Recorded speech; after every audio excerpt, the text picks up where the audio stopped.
மாநகராட்சியில் வீட்டு வரி திருட்டுனா மாநகராட்சியில் வீட்டு வரி திருட்டுனா தமிழனை தமிழ்நாட்டை தலைகுனிய வைத்தால் தமிழனை தமிழ்நாட்டை தலைகுனிய வைத்தால்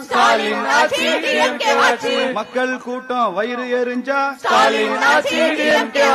மக்கள் கூட்டம் வயிறு எரிஞ்சா மதுவில் தமிழ்நாடு தள்ளாட வச்சா மதுரை தள்ளாட வச்சா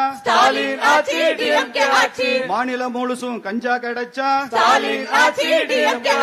மாநிலம் முழுசும் கஞ்சா கிடைச்சா பாட்டிலுக்கு 10 ரூபாய் தட்டி பறிச்சா மாணவர்க்கெல்லாம் போதை மருந்து கிடைச்சா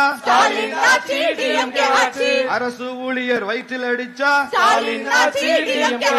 பெண்களை எல்லாம் ஓசின்னு சொன்னா